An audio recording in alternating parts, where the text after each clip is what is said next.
നമസ്കാരം. അജയൻ്റെ രണ്ടാം മോഷണം. കുറേ കാത്തിരിപ്പിനൊടുവിൽ ഇന്നിറങ്ങും നാളെ ഇറങ്ങും എന്നൊക്കെ പറഞ്ഞ് കുറേ മുമ്പ് ഇതിനൊക്കെ ഒന്ന് വെയിറ്റ് ചെയ്ത് നിന്നതാണ്. അതിനുശേഷം ഒരേറെ നാളായിട്ടുള്ള ഒരു കാത്തിരിപ്പിന് ശേഷം നിലവിൽ പടം റിലീസായിരിക്കുകയാണ്. ആ പടം കണ്ടതിൻ്റെ ഒരു അമ്പരപ്പിലാണ് ഇപ്പോൾ നിലവിൽ. കാരണം വേറൊന്നുമില്ല, എന്താവും ഈ ട്രെയിലറൊക്കെ കണ്ടപ്പോൾ ഒരു 3 ജനറേഷൻ ലെവലിലാണ് പോകുന്നത്. അപ്പോൾ പടം കണ്ടപ്പോൾ ഇത് എങ്ങനെ ഇവരെ എടുക്കും, മലയാളത്തിനെ പോലത്തെ ഉള്ളൊരു നമ്മൾ പണ്ട് കേട്ട ഈ മുത്തശ്ശി കഥകൾ പോലെയുള്ളൊരു സിനിമകളിൽ കുമാരി, പിന്നെ ഗു, അങ്ങനെയുള്ള കുറേ സിനിമകൾ നിലവിൽ വന്നിട്ടുണ്ട്. ഒരു മുത്തശ്ശി കഥ എന്നുള്ള ലെവലിൽ, ആ ഒരു മുത്തശ്ശി കഥ ലെവലിൽ എങ്ങനെയാണ് ഇവർ എടുക്കാൻ പോകുന്നത്, അതും 3Dയിലാണെന്ന് ആലോചിക്കണം. പടം എങ്ങനെ എടുക്കാൻ പോകുന്നത് ഇങ്ങനെ ആലോചിച്ചിരുന്നിട്ട് പടത്തിന് കയറി പടത്തിന് കഴിഞ്ഞിട്ട് വെളിയിലേക്ക് ഇറങ്ങുമ്പോൾ ഒരു അമ്പരപ്പാണ്. ഒരു മലയാള സിനിമ തന്നെയാണോ നമ്മൾ കണ്ടത് എന്ന് ആലോചിച്ച് പോകുന്ന തരത്തിലുള്ള മേക്കിംഗ്.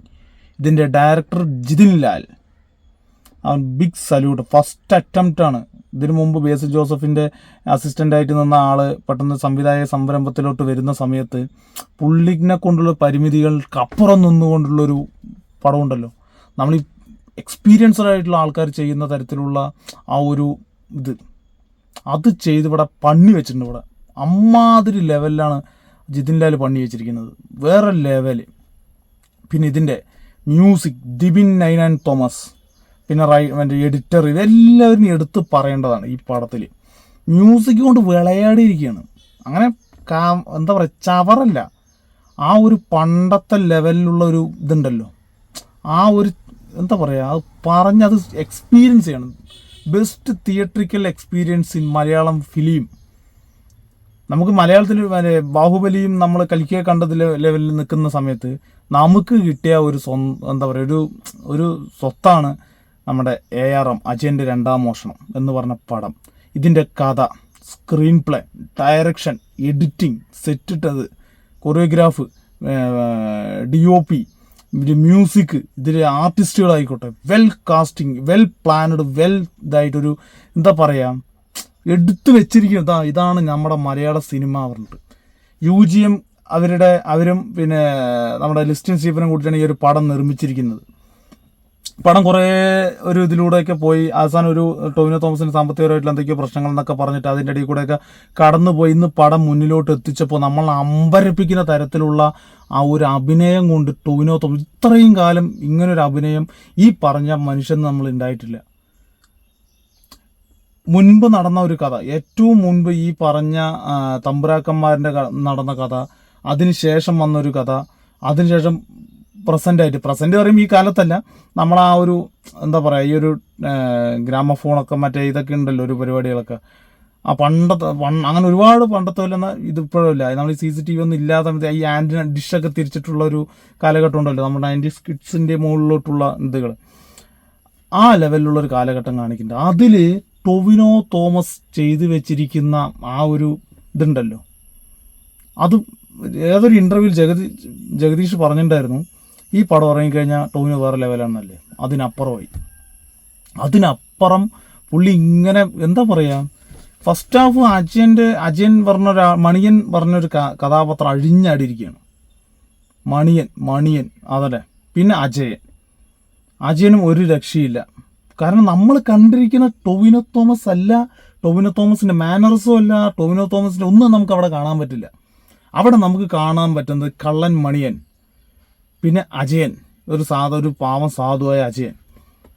പിന്നെ അതിന് മുമ്പ് ഒരു കാലഘട്ടം കൂടി ആ ഒരു കുതിരപ്പുറത്തൊക്കെ വരുന്ന തരത്തിലുള്ള ഒരു ഫൈറ്റും കാര്യം, അതിൻ്റെ പേര് എനിക്ക് കറക്റ്റായിട്ട് ഓർമ്മയില്ല, പുള്ളിൻ്റെ ഒരു ചേകവർ എന്നുള്ള ആ പുള്ളി അവതരിപ്പിച്ചിരിക്കുന്ന ആ വേഷങ്ങളെല്ലാം നമുക്ക് ഒന്നിനോടൊന്നും സാമ്യം തോന്നാത്ത ലെവലിൽ അതിൻ്റെതായ രീതി, ഒരു കള്ളൻ എങ്ങനെയായിരിക്കണം, അല്ലെങ്കിൽ അവൻ്റെ സംസാര രീതി എങ്ങനെ, അതെല്ലാം പെർഫെക്റ്റ് ഓക്കെ എന്നൊക്കെ പറയില്ലേ, ആ ലെവൽ നമ്മൾ ആ ലോകത്തിലോട്ട് കൊണ്ടുപോയി. പിന്നെ എനിക്കിതിലൊരു ഇതെന്താണെന്ന് വെച്ച് കഴിഞ്ഞാൽ, നമ്മൾക്ക് ഇറങ്ങിയ ഈ ഡ്രാക്കുള എന്ന് പറഞ്ഞ പടത്തിന് ശേഷം നമുക്ക് 3D ഒരു അനുഭവം തന്നൊരു മലയാള സിനിമ എന്നുള്ളത് അജയൻ്റെ രണ്ടാം മോഷണമാണ്. പക്ഷേ എല്ലാവർക്കും ഈ ഒരു ചില ഫോക്കസുകളൊക്കെ വരുന്ന സമയത്ത് നമുക്കിത് എവിടെയാണ് നമുക്ക് നോക്കേണ്ടത്, നമുക്കൊന്നും ഇത് വിഷൻ കറക്റ്റാവുന്നില്ല. അത് എൻ്റെ ആണോ ഇനിയിപ്പോൾ ഓരോരുത്തരുടെ ഒരു ഇതാണെന്ന് അറിയില്ല, നമുക്ക് വിഷൻ കറക്റ്റാവുന്നില്ല. അതുകൊണ്ട് ഇത് 3D വിസ്മയം എന്നുള്ള അതിൻ്റെ ഒരു ഇതാണ് നമുക്കൊന്ന് 3D ആക്കാന്നുള്ളത്. എന്ന് വെച്ചാൽ 3D ആക്കുന്ന സമയത്ത് മെയിനായിട്ടുള്ള പ്രശ്നം നമുക്ക് വിഷ്വൽ കറക്റ്റായിട്ടുള്ള ഇത് വേണം. അതില്ലാതെ നൈറ്റിൽ നിന്ന് ഈ അമ്പ് പോണതും പടക്കം പൊട്ടുന്നതൊക്കെ അടുത്ത് വരുന്നെന്നുള്ളതല്ല. ഒരു മലയാളം സിനിമ സംബന്ധിച്ച് കഥയ്ക്കാണ് വാല്യൂ, അല്ല ഈ എഫക്റ്റൊക്കെ പിന്നെ അതിന് സംബന്ധമായിട്ട് വരുന്നതാണ്. അപ്പോൾ അതിനനുസരിച്ചിട്ട് തന്നെ ഈ പടത്തിൻ്റെ കഥയ്ക്കാണ് മെയിൻ ഇമ്പോർട്ടൻറ്റ്, എഫക്റ്റിനൊക്കെ അതിന് ശേഷമാണ്. അതുകൊണ്ട് തന്നെ നമുക്ക് ഈ എന്താ പറയുക പടക്കം പൊട്ടുന്നതും അല്ലെങ്കിൽ അമ്പ് വരുന്നതും ഇതെല്ലാം നമുക്ക് ക്ലിയർ ആവുന്നത്. അതുകൊണ്ട് 2D കാണുന്നതായിരിക്കും കുറച്ചും കൂടി ആൾക്കാരൊക്കെ ഒന്നും കൂടി കംഫർട്ടബിൾ എന്നാണ് ഞാൻ ഇപ്പോൾ പറയാൻ ഉദ്ദേശിക്കുന്നത്. കാരണം ഞാൻ 3D കണ്ട ഒരാളാണ്. അതുകൊണ്ട് എനിക്കങ്ങനെ 3D കണ്ട ഒരു അനുഭവം ആ വാവ് എന്നുള്ള ലെവലിലുള്ള വിഷ്വൽ എഫക്ട്സ് ഇല്ല. പക്ഷേ പടത്തിൻ്റെ കഥ, മേക്കിംഗ് ആൻഡ് ഡയറക്ഷൻ ഒരു ലെവലില്ലാണ്ട് ചെയ്തു വെച്ചിട്ടുണ്ട് ഈ പടത്തിൽ. പിന്നെ സെറ്റ് ഇട്ടത് അത് ആർട്ടിൻ്റെ ആൾക്കാർ നല്ല രീതിയിൽ ഇതിൽ പണിയെടുത്തിട്ടുണ്ട്. ആർട്ടിൻ്റെ ആൾക്കാർ നമുക്കൊരു എന്താ പറയുക ഒരു ഈ ലെവൽ തോന്നിക്കുക നമ്മളെ ഇത് ഈ കാലഘട്ടമാണ് നമ്മൾക്ക് ഉള്ളിലൊരു തോന്നൽ വരുന്നത് എന്താണ് ആ പടത്തിൻ്റെ ആ ഒരു സെറ്റും ആ ഒരു ബാക്ക്ഗ്രൗണ്ടും ഇതൊക്കെയാണ്. അത് കറക്റ്റിൽ 100% ചെയ്തു വെച്ചിട്ടുണ്ട്. പിന്നെ ഇതിൽ ബേസിൽ ജോസഫ് ഉണ്ട്, അജു വർഗീസ്, അങ്ങനെ എന്താ പറയുക ഇവൻ്റെ ഒരു ടീമുകളുണ്ടല്ലോ അവരൊക്കെ ഇതിനകത്തുണ്ട്. എല്ലാവരും അതിൻ്റെതായ വേഷം കാര്യങ്ങളെല്ലാം ചെയ്തിട്ടുണ്ട്. പിന്നെ ഞാൻ പറഞ്ഞല്ലോ ഈ ഒരു പടത്തിനെ കൊണ്ടുവന്ന BGM ഒരു തരത്തിലും ഒരു സാമ്യമോ നമുക്കിതിലൊന്നും തോന്നുന്നില്ല. അതുകൊണ്ട് ഈ ഒരു നമുക്കൊരു സാധനം ഫ്രഷായിട്ട് മുന്നിലോട്ട് വെച്ച് തരുമ്പോൾ നമുക്ക് ഓട്ടോമാറ്റിക്കലി തോന്നുമല്ലോ ഇത് നമുക്ക് വേണ്ടി ഉണ്ടാക്കി വെച്ചതാണെന്നുള്ളത്. ആ ഒരു അനുഭവം കിട്ടിയ ഒരു സന്തോഷത നമുക്കിപ്പോൾ നിലവിലുള്ളത് ഭയങ്കര സന്തോഷം. കാരണം ഒരു മലയാളം സിനിമയാണല്ലോ നമ്മുടെ മുന്നിലോട്ട് ഇതെങ്ങനെ വെച്ച് തന്നിരിക്കണമെന്ന് ആലോചിക്കുമ്പോഴാണ് അത് ഇങ്ങനെയൊക്കെ ഒരു ഹോളിവുഡ് ഒരു എന്താ പറയുക നമുക്കൊരു തമിഴ് തെലുങ്ക് കന്നഡ പടമൊക്കെ കാണുമ്പോൾ വാവ് എന്നുള്ളൊരു തോന്നൽ വരുമല്ലോ, അവർക്ക് പറ്റുമെന്നുള്ളത് നമുക്കും പറ്റും. അതാണ് അവിടെ പണി വെച്ചിരിക്കുന്നത്, ആ ലെവലിലാണ് എടുത്തു വെച്ചിരിക്കുന്നത്. ഞാൻ പറഞ്ഞല്ലോ ഈ പടം നിങ്ങൾ തിയേറ്ററിൽ പോയിട്ട് കണ്ടിട്ടില്ല എന്നുണ്ടെങ്കിൽ നിങ്ങൾക്ക് ഉണ്ടാകാൻ പോകുന്ന ഏറ്റവും വലിയൊരു നഷ്ടമായിരിക്കും. ഒരു ബെസ്റ്റ് തിയേറ്ററിക്കൽ മലയാളം മൂവി എന്നുള്ള ലെവലിൽ നിങ്ങൾക്ക് ഈ പടം തിയേറ്ററിൽ പോയി കണ്ടില്ലെങ്കിൽ അത് ഏറ്റവും വലിയ ഒരു നഷ്ടമായിട്ട് തന്നെ ഞാൻ കണ്ടു. കാരണം അതിൽ നമ്മുടെ ആൾക്കാരാണ് അതിനകത്തുള്ളത്. ഇത്രയും ബ്രഹ്മാണ്ഡം നല്ല ആൾക്കാർ അതിൻ്റെ ഉള്ളിൽ നിന്നിട്ട് അത് ഇത്രയും വലിയൊരു എന്താ പറയുക ഹിറ്റിലോട്ട് പോകുന്ന ഒരു പടമാണത്. നമ്മളിതിനുള്ള മുമ്പൊക്കെ ഒരു കാന്താര എന്നുള്ളൊരു പടമൊക്കെ നമ്മൾ ഇവിടുന്ന് ഹിറ്റാക്കി കൊടുത്തവരാണ്. മലയാളം പടത്തിൻ്റെ ഒരു കാന്താരിയാണ് ഈ പറഞ്ഞ അജയൻ്റെ 2ാം മോഷണം. പക്ഷെ അതൊന്നും കമ്പയറിങ് അല്ല.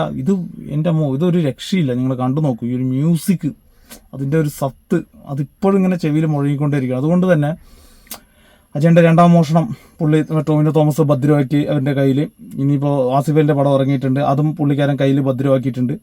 ഇനിയിപ്പോൾ കൊണ്ടൽ പറഞ്ഞ പടം ഇപ്പം റിലീസാണ്, അതും ഭദ്രമാകും തന്നെയാണ് നമ്മൾ വിശ്വസിക്കുന്നത്. എന്തായാലും മലയാളം ഫിലിം ഇൻഡസ്ട്രി ഇപ്പോൾ നിലവിൽ ഓണം ഭദ്രമാക്കിയിരിക്കുകയാണ്. ഒരു ഫ്ലോപ്പും നിലവിലില്ല. ഇറങ്ങിയതെല്ലാം വേറെ ലെവലാണ്. എന്നാലും ബാക്കിയുള്ള 2 പടങ്ങളെല്ലാം കാണണം. എന്നിരുന്നാൽ കൂടി ഈ പടം മസ്റ്റ് തിയേറ്ററിക്കൽ എക്സ്പീരിയൻസ് തന്നെ കിട്ടും നിങ്ങൾക്ക്. ആ ടോവിനോ തോമസിൻ്റെയൊക്കെ മാനറിസം നമ്മൾ ഇത്രയും കാലം കാണാത്ത തരത്തിലുള്ളൊരു മാനറിസം കൊണ്ടുവന്നിട്ട് നമ്മളുടെ മുന്നോട്ട് വരുമ്പോഴില്ലേ എന്താ ഈ മനുഷ്യൻ കാണിക്കണമെന്ന് നമുക്ക് തോന്നിപ്പോവും. അമ്മാതിരി ലെവലിലാണ് എടുത്തു വെച്ചിരിക്കുന്നത്. എന്തായാലും എല്ലാവരും തിയേറ്ററിൽ തന്നെ പോയി കാണണം.